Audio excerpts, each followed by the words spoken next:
Oh my goodness, it's so cold here. I'm sorry you're probably knee deep in snow, but we're enjoying it's about 76, 77 degrees, beautiful blue skies. Sorry about that, but uh, you did send us to the other side of the world where we enjoy summer when you're having winter. Um, well, we want to just thank you for the increased support that we heard about from Pastor Poe. We just thank you for that. And that's a blessing to us that you uh, considered us for that. So we're thankful.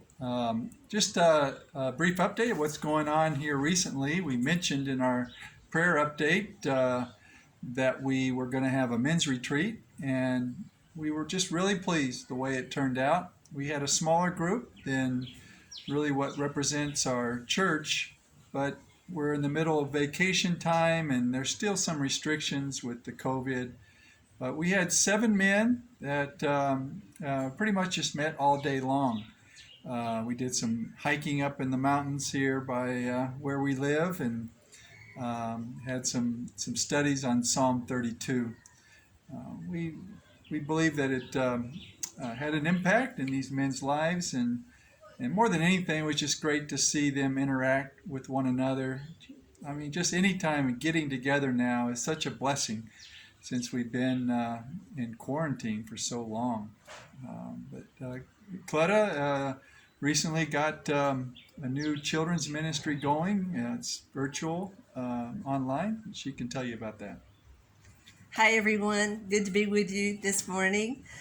Yes, we're very excited that finally we're able to have some kind of ministry for the children as we were in quarantine for a long time. And then on weekends, when we have our Zoom meetings, it's mainly for the adults. I mean, the whole family's invited, but for children, after the singing, that they disappear. So we thought, what can we do? And we came up with a virtual program.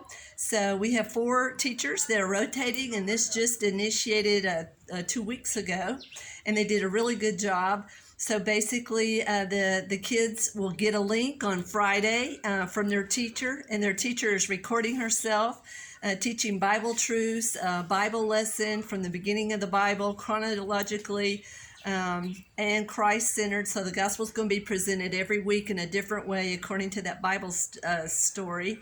And so the kids will see that teacher on her link teaching. And then for the week, they have an activity book they do with their mom and a memory verse they're going to work with together. So they can do that on Friday, Saturday, or Sunday at home with their mom or with their dad, with a brother or sister on watching the link.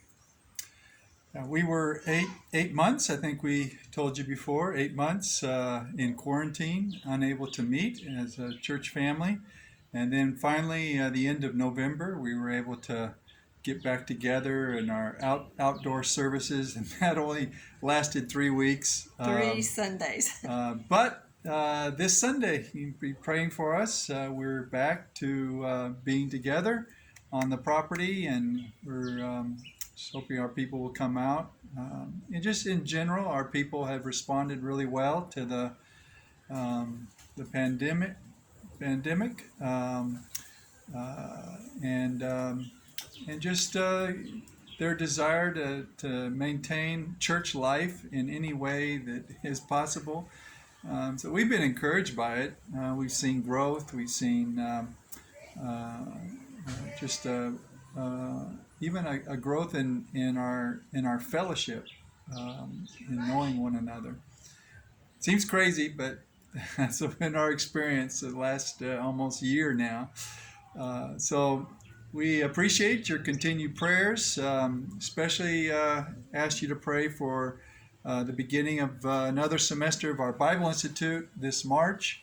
And we're looking at the administration of the local church. And this is kind of going to be a springboard to preparing the church for adding some spiritual leadership to our congregation, which will precede probably our leaving, but all in God's timing.